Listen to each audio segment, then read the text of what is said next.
materinya kepada kita bersama-sama dengan waktu ke depan lebih kurang 15 menit ya.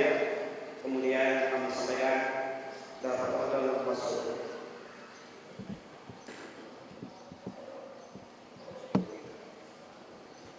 Assalamualaikum warahmatullahi wabarakatuh.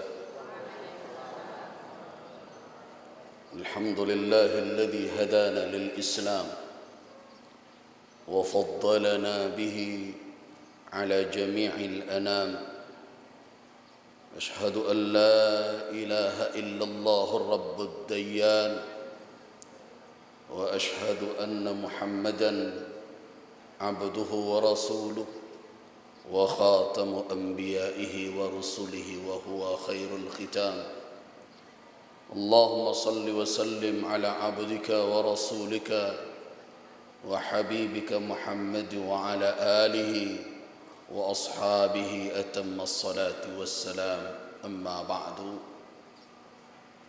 Yang saya muliakan para ulama yang hadir dalam kesempatan ini, yang sama-sama kita hormati pemateri, baik yang dari Indonesia maupun dari Malaysia.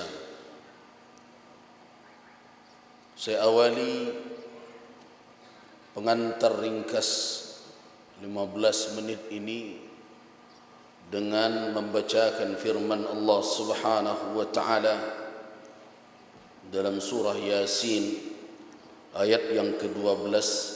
Pada ibu-ibu saya rasa hafal ayat ini.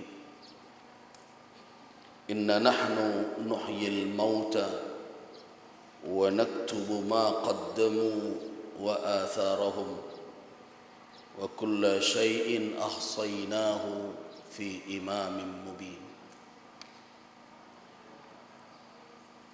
Kita berharap apa yang kita bicarakan hari ini terangkum di dalam isyarat firman Allah tersebut, bahwa apa yang telah disodorkan dan diberikan oleh Buya Hamka kepada umat, yang kelak akan menjadi catatan yang akan menambah mizan hasanat beliau, hari ini kita ikut mencatatnya dan menyodorkan kepada umat generasi yang akan datang. Bapak dan ibu-ibu yang saya hormati, ketika kegiatan ini disampaikan kepada saya, sebenarnya saya ragu-ragu untuk jadi pembicara. Kenapa? Karena saya bukanlah orang yang pernah bertemu secara langsung dengan Buya Hamka. Saya hanya mengenal beliau melalui tulisan beliau, melalui ceramah beliau yang tidak langsung saya hadiri dalam majelis ilmu yang beliau asuh. Dan tentu belum semua apa yang beliau sampaikan terangkum oleh saya. Tetapi karena pandainya sirih merayu, pinang di atas dahan pun harus turun ke bawah, dan saya harus hadir karena janji saya sudah sekian lama tertunda untuk berkunjung ke pondok pesantren ini. Nah, ketika saya tanyakan apa yang akan kita bicarakan, saya diminta pandangan judul atau tema dari seminar kita adalah Buya Hamka sebagai tokoh bangsa. Saya katakan kepada panitia, kalau itu judulnya, kita mengurangi apa yang menjadi hak beliau. Karena Buya Hamka sebagai tokoh bangsa, tidak ada bahagian komponen dari bangsa Indonesia ini yang berbeda pendapat tentang itu. Beliau memang tokoh bangsa, tetapi mengurung beliau dalam batas-batas teritorial, geografis, mengurangi makam posisi beliau sebagai ulama yang notabene adalah milik umat. Nah, karena itu saya usulkan judulnya jangan sampai di situ. Buya Hamka sebagai tokoh umat dan bangsa. Kenapa saya katakan tokoh umat? Karena falsafah keumatan berbeda dengan falsafah kerakyatan. Rakyat terbatas oleh batas-batas geografis. Karena itu, kalau kita berbicara rakyat, kita sebut rakyat negara mana. Ketika kita berbicara bangsa, kita akan terbatas dengan identitas-identitas tertentu. Tetapi kalau kita berbicara keumatan, hilanglah batas-batas geografis itu. Beliau adalah milik umat Islam. Semenjak beliau menyampaikan pidato tentang sejarah Islam di Universitas Al-Azhar, mengulang kembali sejarah yang pernah tercatat, yang menjadi pemeran utamanya adalah ayah beliau sendiri, Syekh Abdul Karim Amrullah. Dan di tempat itu pula Hamka kembali mendapatkan gelar yang dahulu pernah dianugerahkan pula kepada ayah beliau. Semenjak itu Hamka bukan lagi sebatas putra Minang. Hamka tidak hanya lagi sebatas ulama Minangkabau dan Indonesia. Hamka telah menjadi bahagian dari tokoh umat yang disejajarkan oleh penulis barat dengan Muhammad Iqbal, dengan Ahmad Khan dan lain-lain. Karena itu masyarakat Sumatera Barat tidak boleh lagi mengurung Hamka sebatas tokoh bangsa. Beliau adalah tokoh umat, apalagi hanya sebatas tokoh Sungai Batang. Terlalu kecil jadinya. Nah, sekarang saya diminta untuk memberikan sedikit ungkapan dalam waktu 15 menit tentang siapa Buya Hamka itu. Saya rasa sepintar-pintar orang berbicara, sehebat-hebat orang membuat khulasah, kesimpulan dan rangkuman, tidak akan menampilkan sosok Hamka yang sebenarnya. Jadi apa yang akan saya sampaikan adalah Hamka dalam penglihatan seorang Gus Rizal yang baru lahir 46 tahun yang lalu. Kebetulan diamanahkan memimpin ulama Sumatera Barat melalui lembaga Majelis Ulama. Mungkin saya umpama orang buta melihat gajah, hanya bisa menyentuh belalainya. Kalau salah saya mendefinisikan gajah, bahwa gajah bulat, panjang, lentur, jangan salahkan saya dalam hal ini. Mungkin saya keliru dalam mempersepsikan Hamka karena yang saya lihat hanya satu sisi saja. Dan banyak pakar yang bisa melihat Hamka dari berbagai sudut, sehingga orang bisa mendeskripsikan sosok seorang Buya Hamka secara komprehensif. Karena didesak oleh panitia oret-oret jugalah Buya dalam kesibukan. Saya sudah kirimkan sebenarnya ada 6 helai yang saya jadikan catatan singkat tentang bagaimana pandangan saya terhadap Buya Hamka tersebut.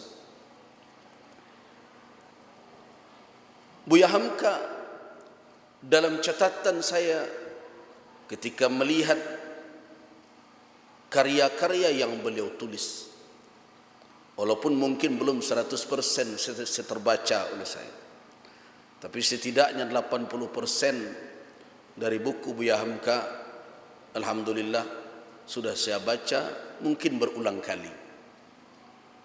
Karena itu presentasi saya ini saya beri judul dengan Buya Hamka dalam cerminan karya dan ghirah.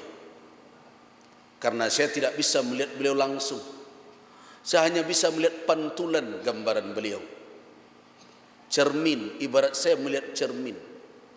Pantulan itulah yang saya lihat. Dari mana? Dari karya yang beliau tulis dan dari semangat yang beliau tinggalkan, yang saya rasa masih hidup di dada sebagian ulama di ranah Minang ini, termasuk di negara Indonesia, termasuk juga mungkin di Malaysia.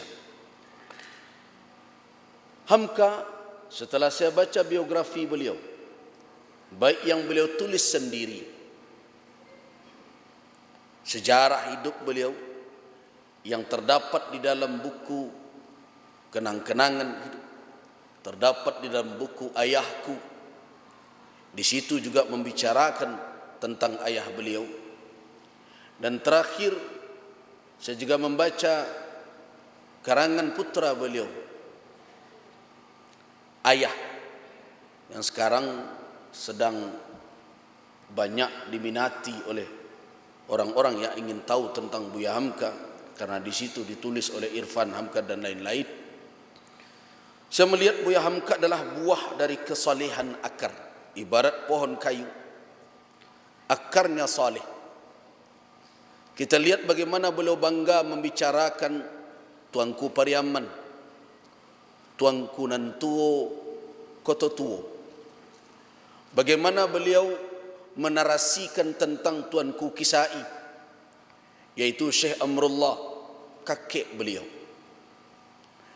Di situ kita melihat bahwa beliau tidak mengagungkan diri beliau, tidak mengangkat dan membersihkan diri beliau seolah-olah beliau itu tidak tanpa kekurangan.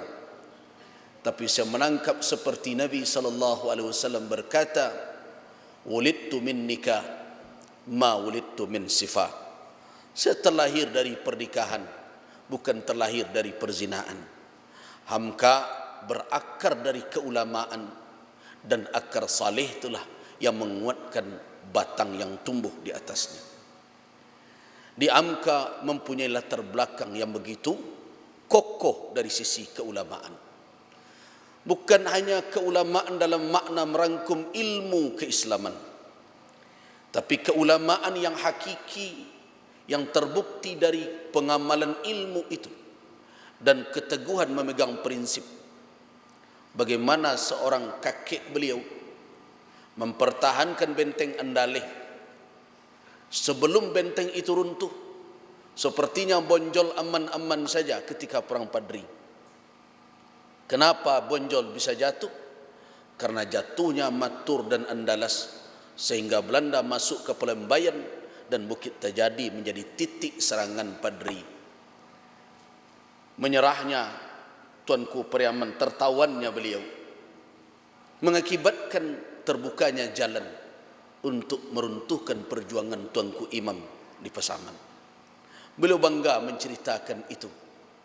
Bukan kebanggaan sebatas kepada nenek moyang, tetapi kebanggaan bahwa itu adalah jejak yang telah digariskan oleh kakek beliau, yang harus beliau tempuh di dalam perjalanan beliau sebagai seorang ulama. Dan itulah barangkali yang membuat Buya Hamka sulit ditawar dengan tawaran dunia. Tidak mau bergeming ketika sudah berbicara tentang prinsip. Ini adalah akar yang saleh.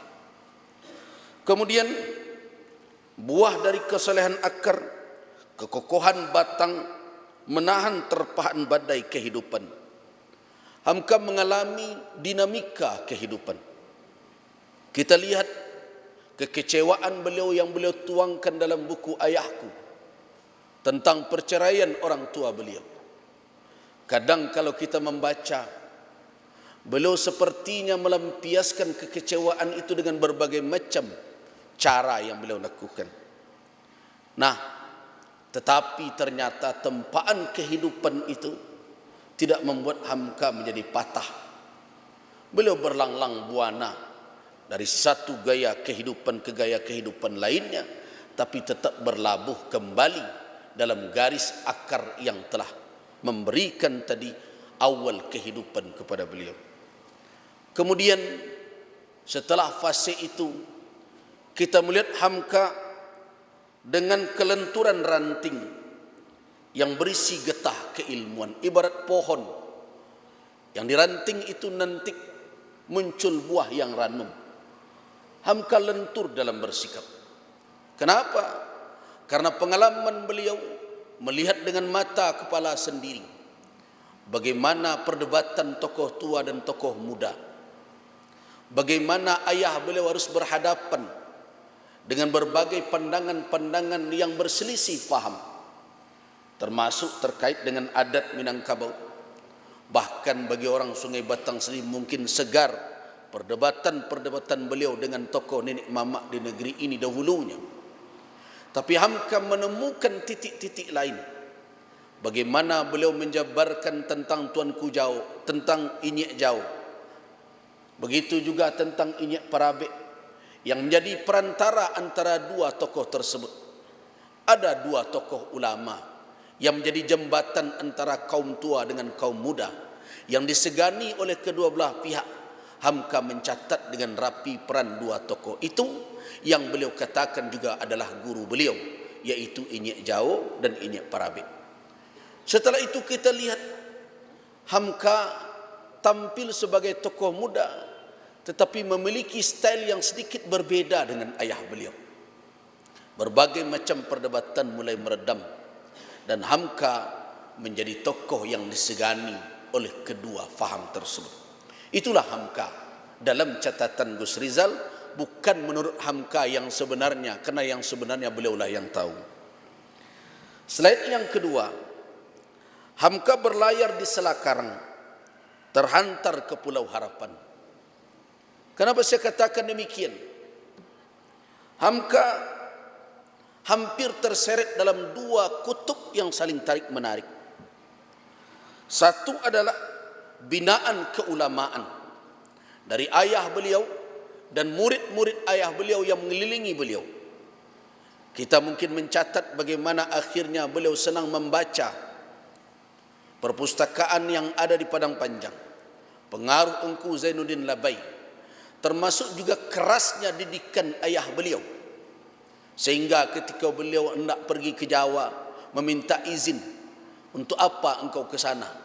Kalau ilmu yang akan engkau cari, engkau sulit akan menemukan ulama seperti ayahmu ini. Sampai begitu ayahnya berbicara.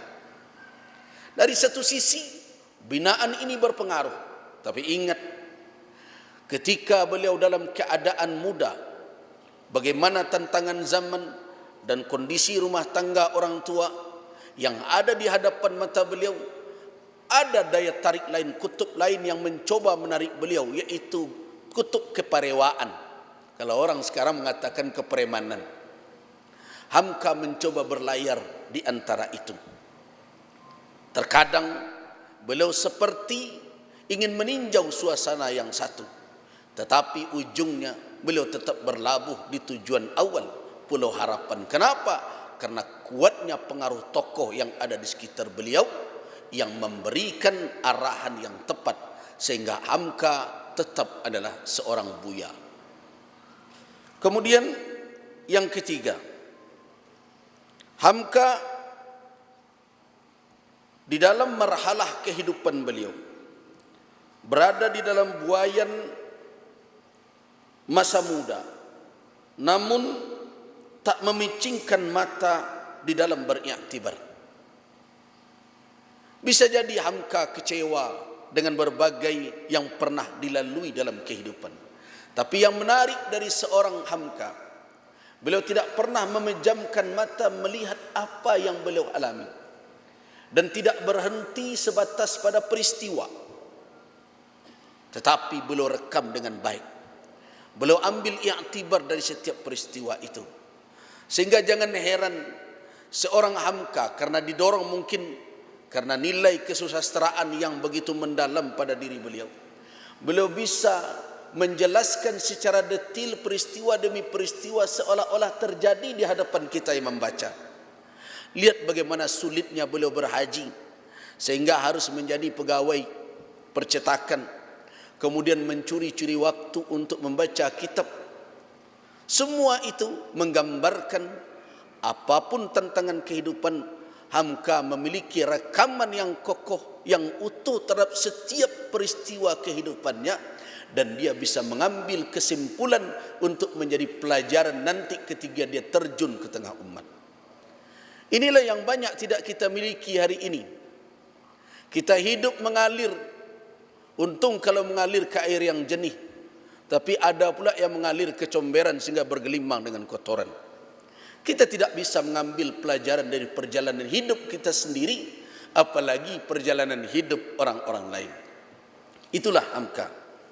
Kemudian kita melihat apa yang terbentuk akhirnya pada diri Buya Hamka, yaitu antara kehalusan rasa, kedalaman ilmu, dan keindahan ta'bir. Jadi pada Hamka akhirnya terasah rasa. Dan ini tidak bisa disingkirkan pengaruh adat Minangkabau pada diri beliau. Jadi Hamka dengan adat Minangkabau itu seperti apa?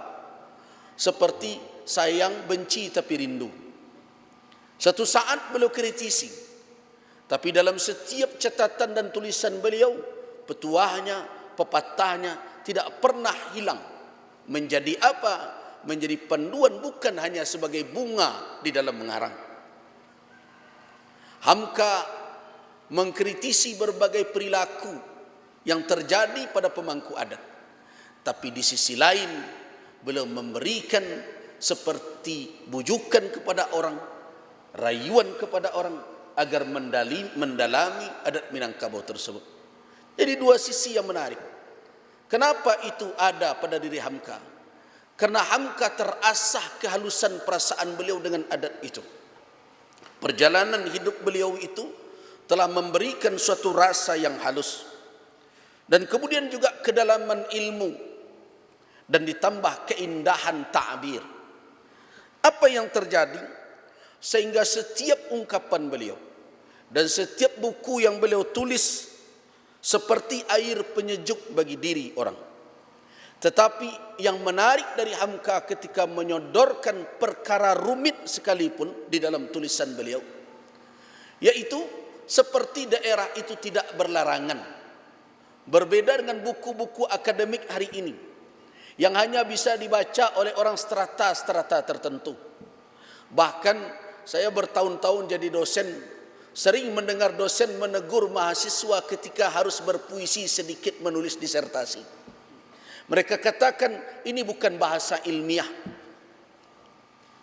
Hal yang aneh.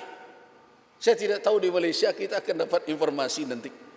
Di Indonesia kalau sedikit orang bersajak di dalam menulis karya ilmiah, itu dicoret oleh pembimbing. Kenapa? Ini tidak ilmiah.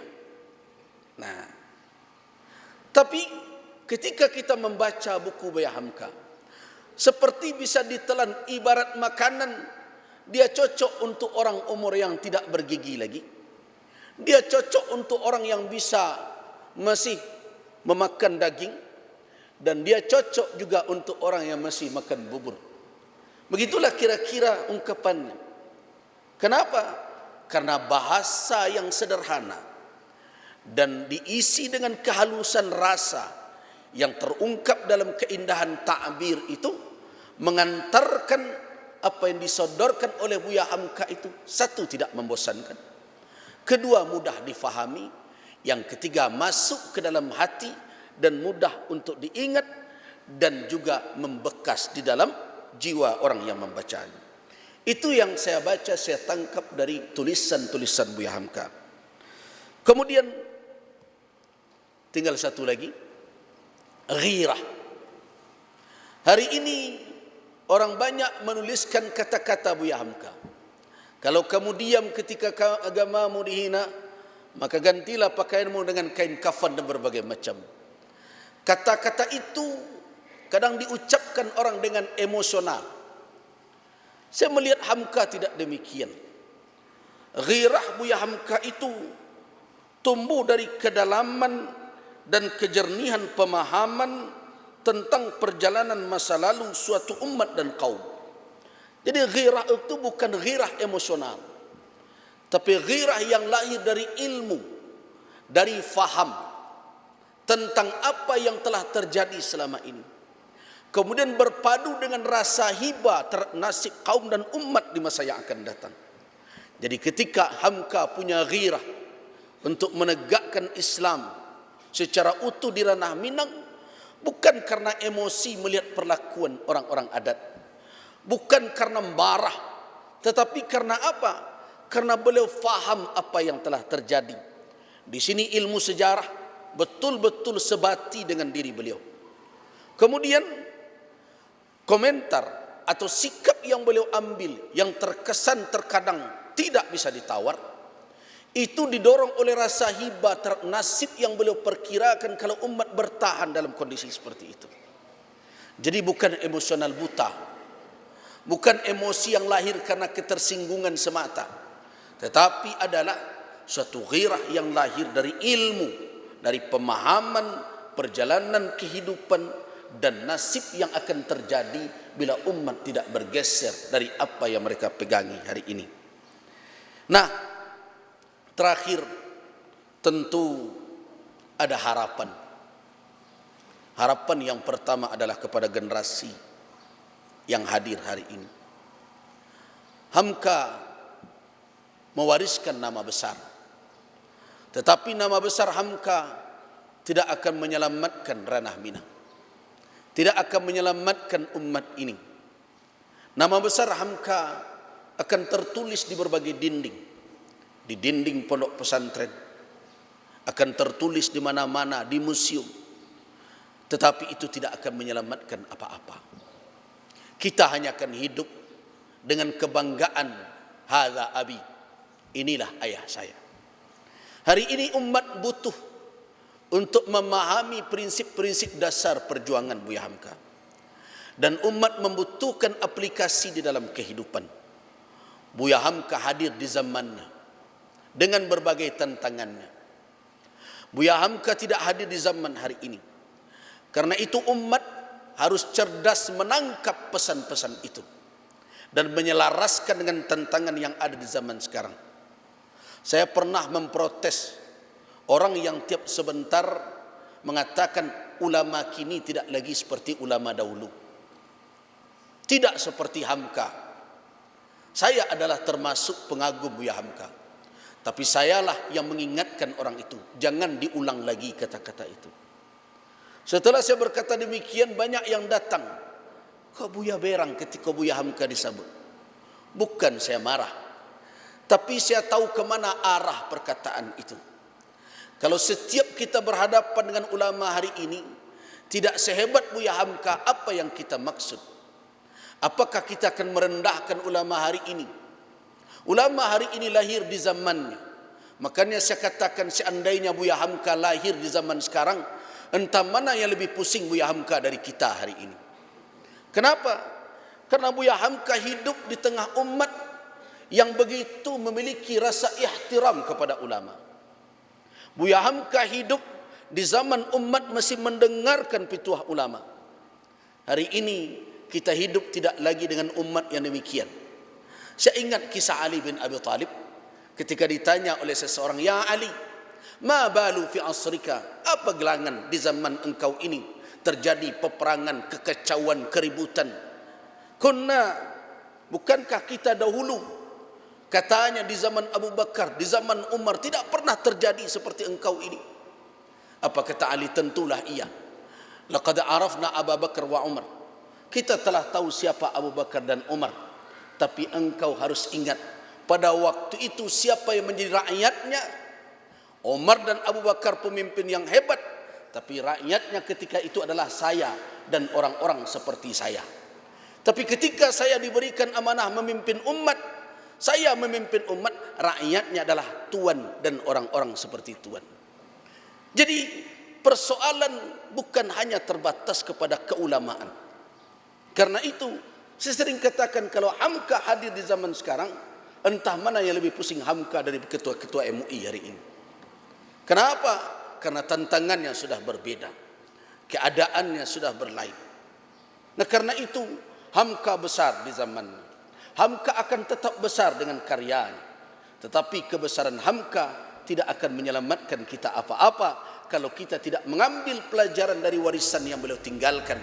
Jadilah Hamka-Hamka hari ini yang tidak terikat dengan baju Hamka masa lalu, tetapi Hamka yang hidup dengan tantangan zaman sekarang dengan solusi yang sesuai dengan kondisi umat hari ini. Kita berharap Buya Hamka termasuk apa yang dikatakan oleh Allah Subhanahu wa taala dalam surat Al-Ahzab ayat 23. Minal mu'minina rijalun sadaqu ma ahadullah عليه فمنهم من قضى نحبه ومنهم من ينتظر وما بدلوا تبديلا. صدق الله العظيم. وفقنا الله وإياكم لما يحبه ويرضى وبالله التوفيق والهداية. والسلام عليكم ورحمة الله وبركاته.